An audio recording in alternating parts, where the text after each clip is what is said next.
Hello, faithful, and welcome to a new video here on Heaven's Metal Streaming Radio on YouTube. I'm your host, Keven Crothers, station manager for Heaven's Metal Streaming Radio and staff writer for Heaven's Metal Magazine. Hey, I hope you give us a like and subscribe to the channel. Today, I want to talk to you about something that, in Christian circles, we don't like to talk about sales and things because there's this perceived perception that it's a competition, that one thing is better than another. And I'm like, get a grip, go away. This has nothing to do with what's better. This has nothing to do with the spiritual quotient or the perceived quality. I'm just talking about what albums sold the most. That's all. What's wrong with that? Nothing, because they are facts.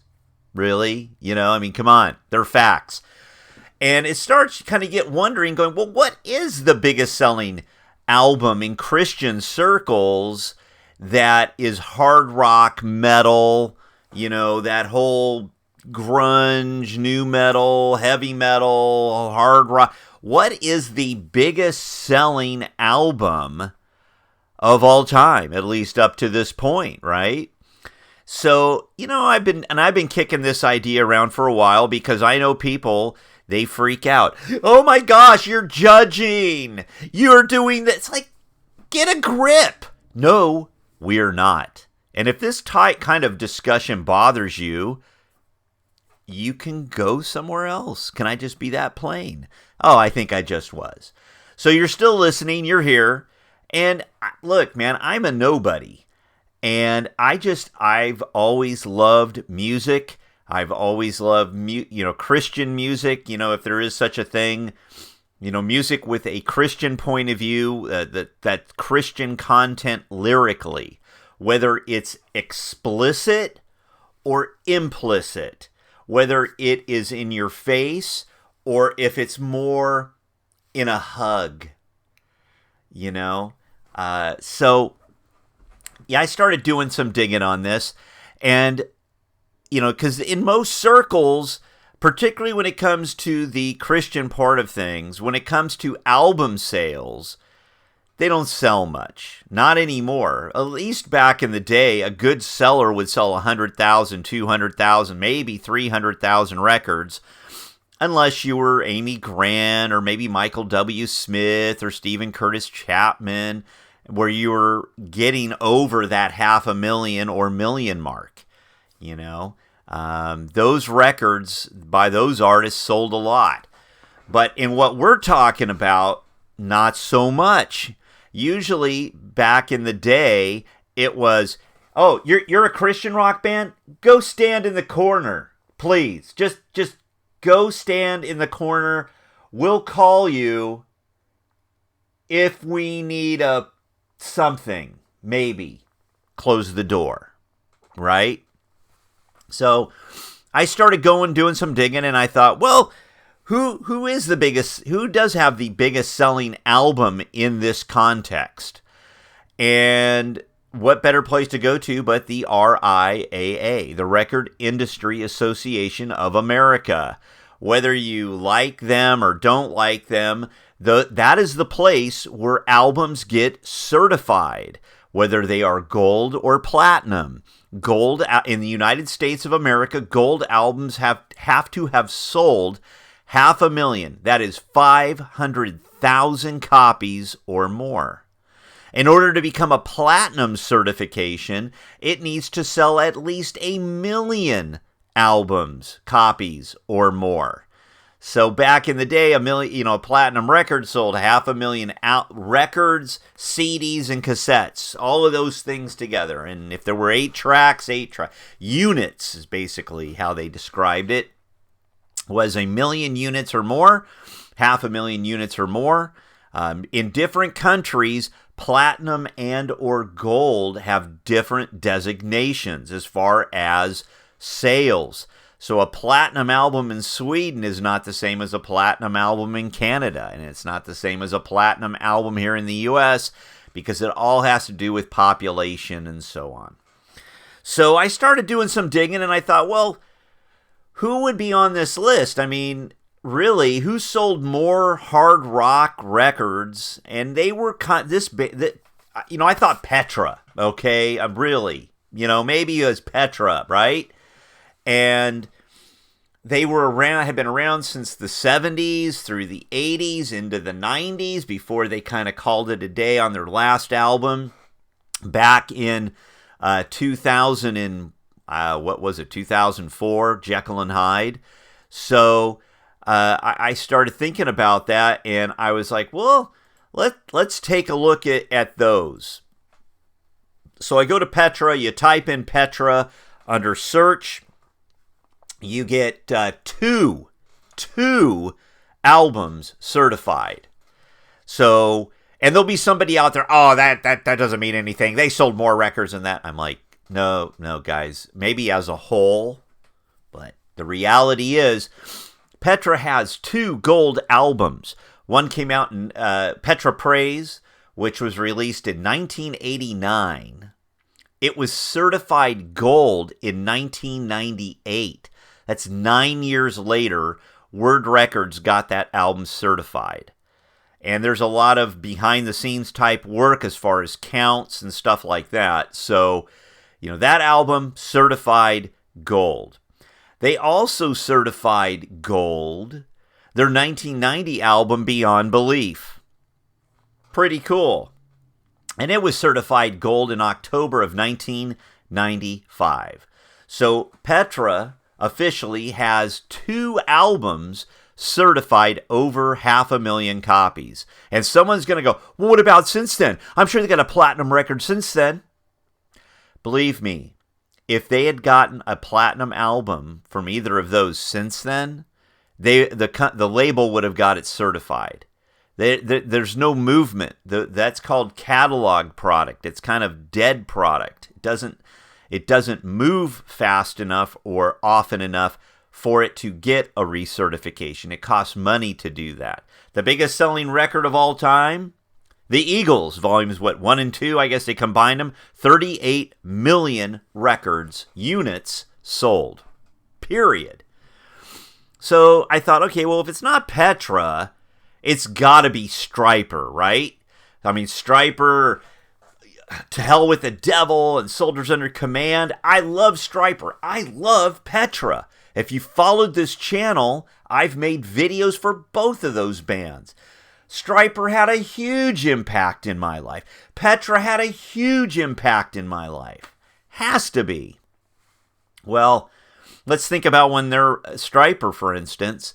Their biggest selling record is what? To Hell with the Devil.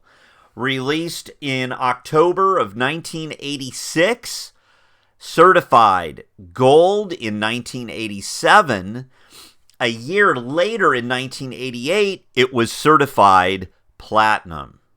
And that's where it sits. Somewhere over 1 million units sold. Certified units, over 1 million sold. So, Soldiers Under Command, released in 86, certified gold in 1988. Oh, okay. What about In God We Trust? We're talking, this is the peak, right? Stryper's peak. And came out in June of 1988 and was certified gold also in 1988. Over 500,000 records. I heard back in the day that it sold in the neighborhood of 800,000 or 900,000.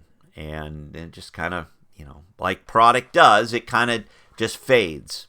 So it's not Petra, it's not Stryper. Well, who else sells a lot of records? Who else? Oh, well, how about Skillet? Now you might go, why would you think Skillet? Well, they have been a band of Christians. They are a Christian band. They're also on Atlantic Records, and they've been around a long time, and they have quite a few albums. Maybe it's Skillet. Let's take a look here. So we go back and we look at, oh, wow, their album Comatose came out in October of 2006, was certified gold in 2009, so it sold over 500,000 albums. 7 years later, in 2016, it was certified platinum. Wow, over 1 million units sold. That's amazing. May 16th, 2016, Comatose certified platinum. Well, what other Skillet albums are there? Well, there's Rise. Rise came out in 2013 and was certified gold in July of 2016. So 3 years later, certified gold, over 500,000 albums sold. I mean, those are awesome stats. In 2016, their album Unleashed was released, and 2 years later, in 2018, December of 2018, it was certified gold. 500,000 units sold again. And the biggest album in their catalog sold was Awake. Released in 2009, it was certified gold in 2010, certified platinum in 2012, certified double platinum in 2017. That's pretty darn amazing. Awesome stuff from Skillet. And whether you like Skillet or not, you have to give them props, because that is some serious work, guys. It really is. Which brings me to another band who really do have the biggest selling album in this genre. Well, you know you hate it when your camera shuts off, but technical difficulties, and I'm being long-winded, trying to be dramatic. So, okay, let's just get down to brass tacks. The biggest selling band and or albums come from POD, okay? I know the guys in POD through interviews, they don't technically consider themselves a Christian band. That's fine. They are believers. Their beliefs come through in their music, sometimes explicitly, sometimes implicitly, sometimes it's in your face, sometimes it's a hug. And, you know, their 1999 album, Fundamental Elements of Southtown, was certified platinum in 2000, went gold. March 29, 2000, certified platinum in 2000. Later that year, over 1 million units sold. Their album, POD, Payable on Death, came out in 2003, certified gold in 2003, that same year. But it's their album that came out between that, Satellite, released September 11th, 2001, went gold a month later, certified platinum later that same month, double platinum in 2002, and it went triple platinum August of 2002. Simply amazing. 3 hit singles, well actually 4, between Satellite, Alive, Boom, Youth of a Nation. All of these songs, they speak implicitly and explicitly about their belief in God and their following the Lord Jesus. And how they express it may not be how you express it, but it really doesn't matter. This album hit at number 6 on the Billboard chart when it was released. Please keep my life inside and never take your eyes off me. As I look up to the sky today, well, I can see you looking down on me. It brings a smile to my face again. Satellite,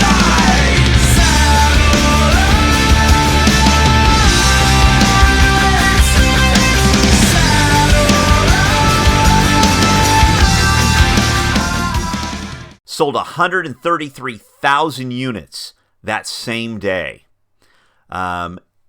It went on, sold over 3 million copies in the U.S., over 7 million worldwide. Now, we're talking about taking the gospel to the nations.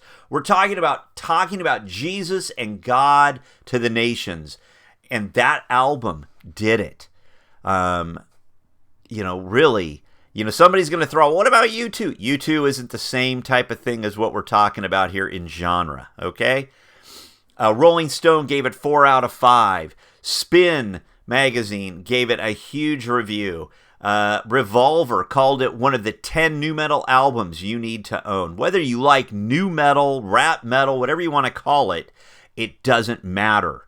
This album in the Gen X, Gen Y, Millennial, whatever, my 2 sons, Jacob and Jeremy Crothers, yes, boys, you're mentioned here if you watch any of these, you guys loved POD. You loved it. It was like, I'm going, who is this? I'd hear it on the rock station, and I'd hear boom, or I'd hear Alive, or I'd hear Satellite, and I'm going, this is awesome.